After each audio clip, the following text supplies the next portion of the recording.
Well, all right. So I'm back at it again, guys. Don't really know who I'm talking to, but for those of you watching, thanks for sticking around. I've been away for about a month, and honestly, I've been through so much stuff I can't even tell you. But to take that negativity and put it over there, the positive stuff is I got back into working out, got back into meal prepping successfully, which I feel like sometimes it just takes you months and months and months of trying something before you're actually successful at it, and that's just something I want to point out. Like, not overnight was I able to get all my meals prepped for the week, balance all my macros, incorporate a workout routine, stick with that workout routine, recover the proper way, and not feel it. So, and let's, also talk about hydration. Like, I was never able to juggle all of those balls, so to speak, at the same time. So I just wanted to come back and report to you that this past week I've successfully completed 6 days of workouts.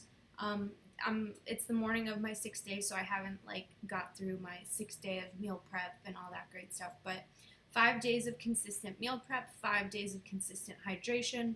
I had 5 gallons of water this week. Pretty impressive. I also was able to do all my protein shakes, my pre-workouts, my post-workouts, my recovery, getting all my BCAAs and all that awesome stuff. Managed to take my multivitamin a few days this week, which is major progress for me. It's also really hard to balance all of these things and know that you're getting the proper nutrition. But I can honestly say this week, knowing that I was properly nourished and properly hydrated, and then not only that, but I was getting all the vitamins that I needed, I feel amazing. I can't even tell you. I feel so great going into each workout. I don't feel like I have lactic acid built up in my body so bad that it's even hard to tie my shoes. And maybe it's just because it's the first week and that'll come later, whatever it is. But I truly feel part of doing something successfully is doing it all the way. So I truly feel like this week I've really tried to train myself like an athlete would train themselves, with water intake and nourishment through each meal and having things prepped and ready to go. My eating in an awesome way has been so mindless for me. I have literally just opened my lunchbox, grabbed my container, got my fork, and I was like, what am I eating? Oh, this is amazing. I love this. This is great. I was so hungry. Now I'm not. It was a great experience. I can't even tell you how I wish that I would have done this so much sooner or been successful at it so much sooner. But it takes time to build up to doing something like that. But once the system is there and the engines and all the gears are turning and everything is operating well, it is a really great experience. And I really encourage you to just keep trying, because despite all of the setbacks, this week I had so many weird setbacks. I was supposed to cook shrimp one night because I meal prepped for four days, and then I had some meals in the fridge that I could just throw together really quick and make a meal out of it depending on how I wanted to eat that day.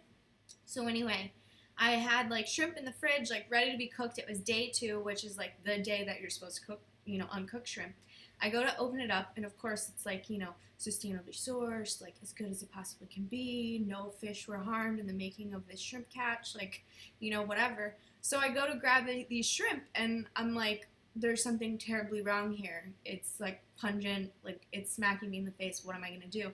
Well, that's something that you can't always account for, But because I prepped 4 days of chicken, I had chicken in the fridge, so I wasn't oh no, now I'm going to ruin my meal today because I'm not able to get nourishment fast enough, and I feel just I'm going to eat a pizza or whatever.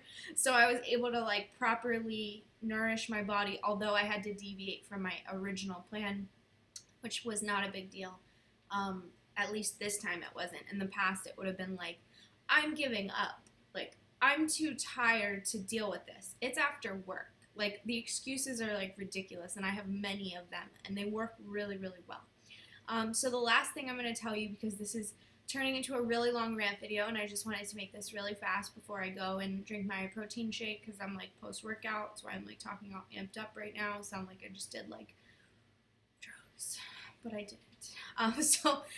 Well, maybe I did. I mean supplements. You know, you can get addicted to those. Um, so anyway, the last thing I want to talk to you about is awesome books that I've read. So recently I started reading two really good books. One is The 5 Second Rule by Mel Robbins, and the other one is Atomic Habits. I think it's by James Clear, if I'm not mistaken. I don't know, but Google it, whatever, you'll figure it out. Both incredibly amazing books. I've never woken up before at 5:30 in the morning.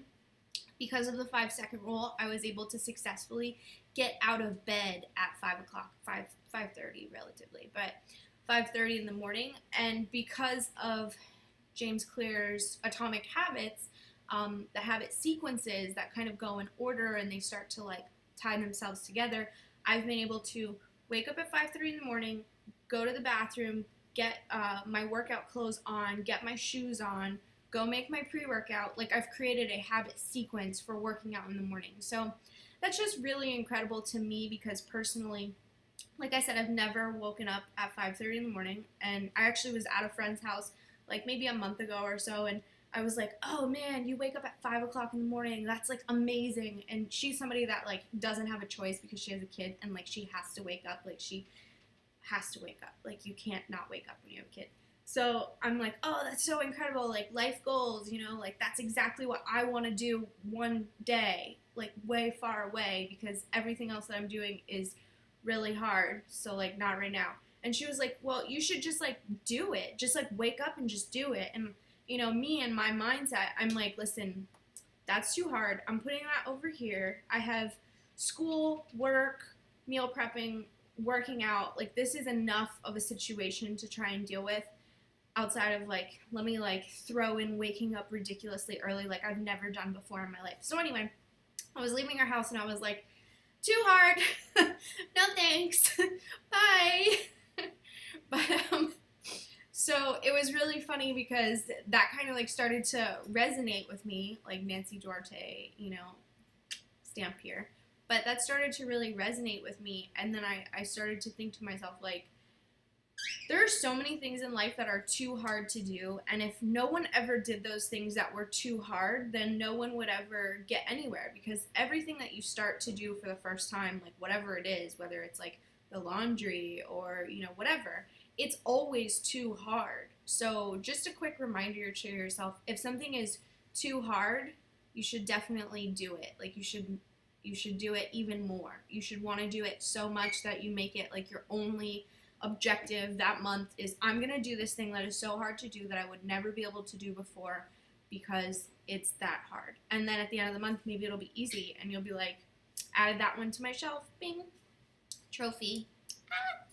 So anyway, do things that are too hard, but also go in with the right resources. Like I said, like, I read 2 books before I was able to like, and that sounds so ridiculous, but 5, 4, 3, 2, 1, the 5-second rule got me out of bed, and then Atomic Habits helped me build habit sequences in order to like be efficient and get in a workout before work, which is, to me, is like absolutely incredible. But maybe you'll feel differently. Maybe there's something that you do and you want to change, or whatever it is, like smoking cigarettes or whatever, drinking soda. I was able to quit all those things successfully. They're no longer too hard for me, but waking up at 5:30 in the morning is hard. So I'll keep at it. Last thing I want to let you know is that, so I had 5 successful days, right? Like back-to-back meal prepping, drinking water, like I told you, post-workout supplements, all that stuff.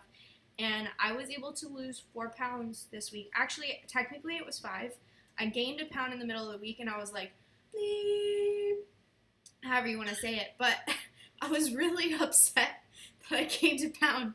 And I was like, this isn't working. Ah! That's how like short-term my brain is. Like, I just want instant results. Like, give it to me now. McDonald's lifestyle. Like, microwave society. Let's do this. 5 seconds, time's up. Doesn't work. So, anyway, it worked. So, I gained a pound of weight, and it was probably because I was drinking a gallon of water a day. And then at the end of the week, I stepped on the scale, like, today's day 6, so I stepped on the scale to see, like, how my 5-day results were, and I was pleasantly surprised that I actually not only lost that pound, but I lost an additional 4. So technically I lost 5 pounds in 5 days, which is incredible for a woman. But the funny thing is that I really don't feel like I've been working out that hard. Like, I have been sore, I have been like working out to like peak, but at the same time, like during the workouts, like sometimes I can't keep up and I stop and like I take breaks. And I think that that's really important to talk about because a lot of people think like, oh, I have to like do the workout exactly like they say and exactly how they're doing it for exactly how long that they're doing it to see results. And that's just, honestly, it's just not the case. So yeah, long gone are the days of doing 7 miles on the elliptical in 60 minutes, and I'd really like to be there again one day because that was like, you know, super awesome. That was like a passion of mine. As weird as that is, like, how can you be passionate about an elliptical? But I was, so that's what I'm hoping to build back up to. But for now, I've put, you know, the gym on hold because it's like 2 hours for me to like drive there, get into the gym, work out, drive home. So I've been working out at home, believe it or not, using Beachbody. That same really good friend of mine that was able to talk about like just waking up at 5 o'clock in the morning, like just do it. She also was the one that recommended Beachbody to me, and I'm not like trying to push anyone into doing that, but if she wouldn't have recommended that, I never would have like got started with it. And my parents both, they work out, they, you know, enjoy nutrition. They used to do Beachbody systems, they used to do P90X, and I'll honestly say that it's one of the most incredible systems I've ever used personally. And I'll just make another video all about that. But this is the first workouts program. Like, I've done Whole30, I did vegan, I did everything. This is the first workout system that I've actually done where I felt like not horrible feeling, like I'm not getting enough nourishment, or like I'm hungry, or, you know, like, I don't know, just like, oh, I have a headache. Like, I haven't felt any of those things, and that's incredible for me because I'm like prone to getting headaches. I get headaches like, or I used to anyway, I get headaches all the time. But that just goes to show you, like, when you're balancing your macros in the right way and you're, you know, putting fuel into your body that your body needs and getting the recovery that your body needs and all the right amino acids in the right amounts, and you're actually metabolizing things like appropriately, it's incredible. Like, ridiculously incredible how good you feel.